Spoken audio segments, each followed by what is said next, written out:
Greetings, everyone, and welcome to another serving of Business Soup Talk Radio. If it's in business, it's Business Soup. I'm your host, John Debevoise. When you really need separation, well, Riot Glass can make that separation. Brad Campbell of Riot Glass will be joining us to talk about his product in keeping separation and safety for yourself, your employees, and your customers. Riot Glass and Brad Campbell right here on Business Soup. Brad, welcome to Business Soup. Thank you, John. Pleasure to be here. Brad, your company is known as Riot Glass. The images that name projects, as a small business owner, why would I be calling Riot Glass? What problem do I have that you can solve? Riot Glass was really kind of developed out of necessity because I've been in the window protection business for many, many years, and our primary go-to product was security window film. That's how I got started as an entrepreneur, was in the window film business. And a big part of what we did was security window film. What is security window film? Well, that's a good question. It's a thick polyester mylar film that's applied to the inside surface of glass to hold the glass together in case it breaks, be it a bomb blast or a forced entry attempt, or even an accident or an earthquake, hurricane, anything that would break glass. Security window film holds the glass together. And it's very effective for bomb blast mitigation, storms and earthquakes and accidents, but not so much anymore for force entry. It's like a safety film that we see in our windshields to prevent the large sheets of glass from breaking apart and causing perhaps sometimes more serious injuries than just the window breaking. It doesn't stop the window from getting broken. It just keeps it from causing secondary injuries to the people inside or outside the building or outside the window. That's exactly right. Yeah, laminated glass is like an OEM-produced film that's in between two pieces of glass, where security window film is an aftermarket product that's added to the inside surface. But they both do the same thing. They're designed for the same purpose. Okay. So Riot Glass evolved from, first you got into the safety film, applying that to the inside of a window, and then you saw there was a need to go beyond that. What was that need? Well, the bad guys have evolved, just like they do in cybercrime. You create anti-malware, antivirus, and very quickly they'll figure out a way to get around it. So it has to keep evolving. But in the world of physical security, we don't evolve in the same way. We don't think of it the same way. We have the same lock cylinders and a lot of the same products we've been using for years, and they just don't work anymore. Same as with the films, they just don't work anymore because the bad guys graduate Bad Guy Academy, and the first thing they get is a sledgehammer, not a rock or a crowbar or something like they used to. So they're coming with heavier tools, a better plan, they're more sophisticated, and therein lies the need that we sought to fill with Riot Glass. We've done tests where we've put multiple rounds from all different calibers, from 9mm handgun up to a 5.56 rifle through this thing, and there's no getting through it, even when multiple holes are through it. So it is a very formidable barrier to entry. Whether you've got a brick, a sledgehammer, a baseball bat, or a firearm, you're not going to get through this. And the rule of thumb is we need about 6 minutes for police to arrive. So our goal is to keep them outside for 6 minutes. And they know this. So that smash and grab, where they break through the window, they will typically grab whatever they can and get out of there as quickly as possible.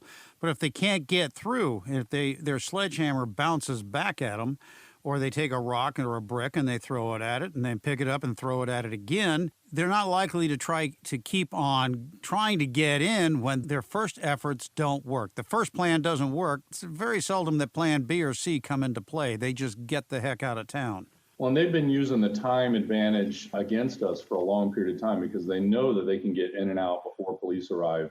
In most cases, statistically, they're not going to get caught. It's very rare if there just happens to be a police officer driving by, or there's one, just on the next block and he gets a call. But generally speaking, the police don't get a call, especially from a burglary, because the alarm companies, it takes a minute or so for them to even react. They have to then call the owner, and then they have to call the second contact. And if they can't get a response there, then they call the police. Well, by that time, the bad guy's already gone.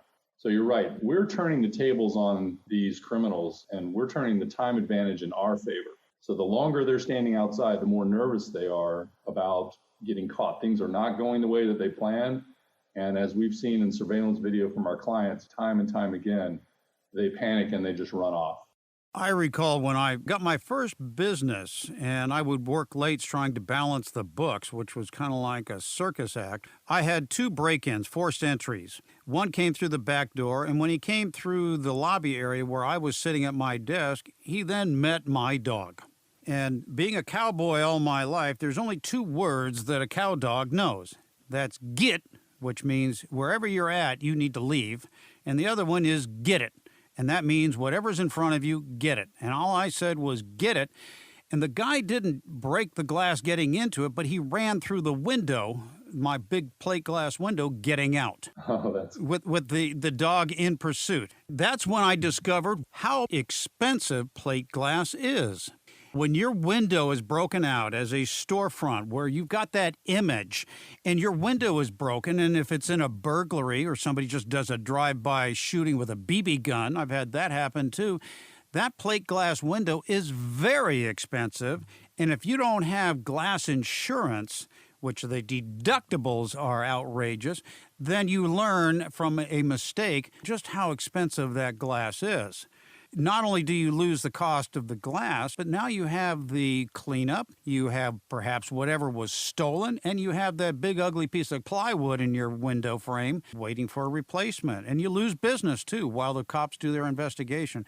So there's a lot more to the expense of a broken window than just the glass that was in the frame here. What you're talking about is with Riot Glass, as we're talking about with Brad Campbell from Riot Glass, is that you're saving not only the break-in, but the cost of the replacement, but also the goods and services and the lives that are on the inside of the store as well. very well said. And because of these high costs, these stores that get broken into multiple times, they become uninsurable. And not everybody has a 100-pound Doberman with a 2-word vocabulary. So you have the Riot Glass, which you have it in different levels, such as the bulletproof, and then you get down into the containment. I think you were describing off here that if you really, really, really have to keep somebody on the other side, you've got that containment type glass, I believe, as you described it. Yeah, the flagship product for Riot Glass has become is called our Armor-Plast 25, or AP25 for short. And what it is it's a patented framing system that we developed that holds a clear polycarbonate panel called Armor-Plast into the outside of the window frame. And it's adaptable to just about any type of architecture, window frame, glass type. And we install it over the existing glass as a shield. And we have a CEU, or a continued education credit, that we've developed a course through the AIA. It's an AI-approved course. Architects can go take and get the credit that walks you through the whole entire process of all these different glass types. But the AP25 acts as a shield, and it protects the glass. We get a lot of store owners saying that the guy came out and worked on this thing for about 30 seconds before he finally got frustrated and left. And we didn't have any damage to the framing or the glass. So they just gave up after that initial 30 seconds. These guys have a very short attention span. We have a video of one such incident on our website where a guy came to a gas station with a sledgehammer, and you can see him start hitting the panel. He continues to work on that window, and he hits it about 16 times. He turns to walk away. He decides, you know what, I'm not finished with this yet. He turns around, comes back, winds up with the leg in the air like a baseball pitch. And I've never seen anybody try so hard to swing. This is a 12-pound sledgehammer. And he hits it another few times, up to 19 strikes, before he finally just runs off. And that's exactly what Riot Glass does. In the 3 years since we launched, we have not had a single breach. What does it do about sound penetration? Is it better than glass? It's great for sound attenuation, noise attenuation. It adds a second pane. So any glazer listening out there would know that, if someone has a building, an older building, especially right next to a freeway, you can come in and backglaze that with a piece of glass. And that really significantly helps, because solid laminated glass works, but if you have an air gap, that's kind of the magic solution to noise attenuation. As the sound waves hit the initial piece of glass, it mitigates it to some degree. Then it goes through the airspace and gets to the second pane of glass, and it really significantly reduces the transmission into the room. So it is great for that. And as a secondary or an ancillary benefit, a lot of people do enjoy that. What I enjoy about the product is that you can have it put in as an original window, but you can also upgrade or remodel, adapt an exterior application to your existing windows. to keep people from breaking through them. So you don't have to go in and replace all of your expensive windows. You can put these up as covers without having to deal with the ugly and offsetting barred windows. Before you came along, that's how you protected yourself. 100%. And a lot of people like the look of the sort of ominous security gates. But one of the problems with security gates and bars is that they've figured out that they can basically wrap a chain around them and pull them off. So if you have security gates, for example, in your retail store behind the glass, they'll break the glass, which tempered glass breaks very easily with a hammer. So right. Pop, one on each side of the door, wrap a chain around both the door stiles of the metal parts of the door and through the gates, and then around a truck trailer hitch, and then just rip the whole thing off. A lot of times they'll steal a car and drive it into the building. They just leave the car there and then they just run off, and the cops show up and there's a car hanging out of the storefront. So a lot of companies now, and I just saw some down the street being installed, they're putting these bollards, or these big steel poles that come out of the ground to prevent that from happening. So they'll back a truck up to the bollards and then smash the glass and wrap a chain around.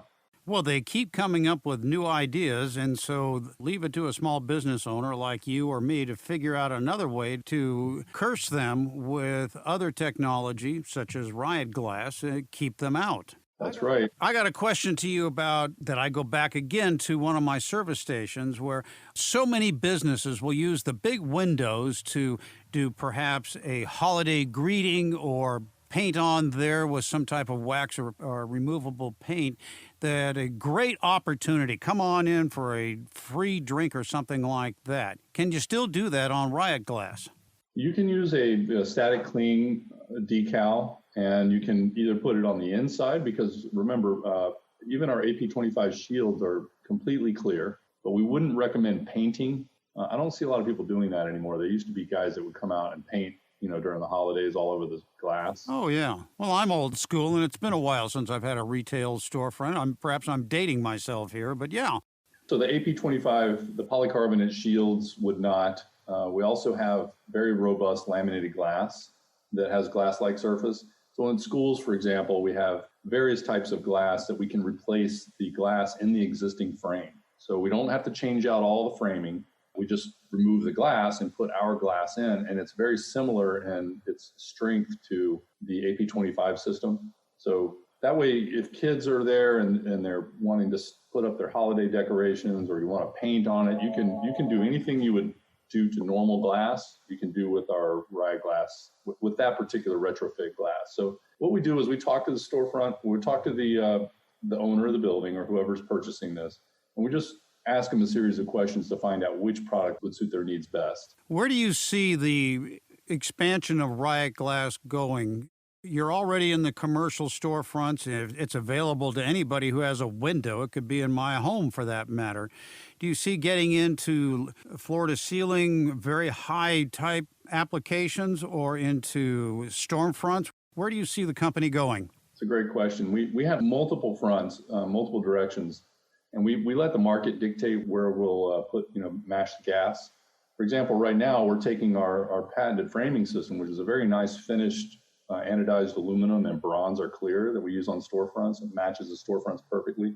We're adapting that now to storefront counters for sneeze guards, because the COVID-19 crisis, everyone wants to have some sort of barrier between their workers and the general public. And so we're springing into action to create basically retool something that we already have for that adaptation. We also have a lot of people that, like you mentioned earlier, with BB strikes on their building, they feel so helpless because they'll replace the glass and then someone, they don't know who, keeps shooting their building randomly with BBs. So we have a 2-story building. We're going to put the AP25 shields on the whole outside of all the windows, which they believe less expensive than having to get a swing stage and keep replacing the glass. So there's so many different ways that we can use this product. So we kind of let the market tell us where to go next. Well, I know from growing up as a child that my neighbors would have appreciated that one particular window that I hit several times with a baseball that my father had to replace, and I had to trade him some of my hide for it. It is a hazard. For sure. We get a lot of accidental breakage and human impact too. People just tripping and falling into glass is a concern. But you mentioned, we mentioned storms earlier, and we do have some testing for hurricane that we're undergoing. And I think this is a great adaptation, like a permanent board up situation for anyone that's in potential path of a hurricane or a tornado. You know, an ounce of protection is worth a whole lot more than a trip to the emergency room. Oh, absolutely. We're talking with Brad Campbell of Riot Glass. Where is this product available? You're in Southern California, so you wouldn't be going out to the Midwest or the East Coast. Do you have installers that are trained? How does this company work? We do. In fact, that's the business model. Riot Glass doesn't sell direct to the public. It sells through our dealer network. And so we have dealers all around the country in just about every state now. We're signing up new ones every day. And a dealer is just somebody behind a desk, or are they primarily glazers, glass installers companies, or what? It's people that are already in the business of installing. And so we have window film companies that adapt, and we have a training protocol that we'll put them through. Or glazers, and glazers need very little training on this product. It is glazing, and they're used to working with metals. And even in some cases, we have people that do, screen door installations. Anyone that has a familiarity with a basic, simple system of framing something in and making the framing plumb and screwing it into the studs, this is something that you'll be able to do very easily. Much easier than removing like the whole glazing system and patching stucco and all that. It's much easier than that. So the uptake on it is very quick.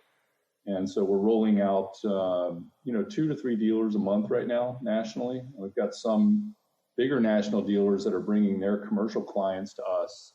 And so we don't sell direct to the public, but we sell through our dealer network, and we do have an ever-expanding network. Well, I can sure see this as a value added to storefronts. If you are a commercial storefront landlord, if you've got a problem with breakage, particularly on the ground floors where most of it happens, I could sure see this as a value that would be put into a new storefront as part of the startup on a lease. Absolutely. We have major national clients, very recognizable brands that are rolling this out on all their stores nationally. And we're working with some bigger dealers that already have relationships with those entities. And so once they hear about it, it's really quite unique and something they've been looking for a long time, that seamlessly blends in with a storefront that the customers cannot even notice, but it has the protection of almost like a board up or bars or something like that. So. And curb appeal is so important. We've talked about that on other servings of Business Soup. Is what do you want your customer to see? What's going to motivate them, stimulate them to come into your storefront? If it's covered up in bars, it really backs me off from going into that store. Brad, I want to thank you for being on this serving of Business Soup. Brad Campbell from Riot Glass. For more information, as always, the one source in business is where else? BIZSOUP.com, where business comes for business. Brad, thanks for being on this serving of Business Soup. Thank you, John. This has been another serving of Business Soup, where business comes for business. I'm John Debevoise, inviting you to visit the website for more servings of what is best in business.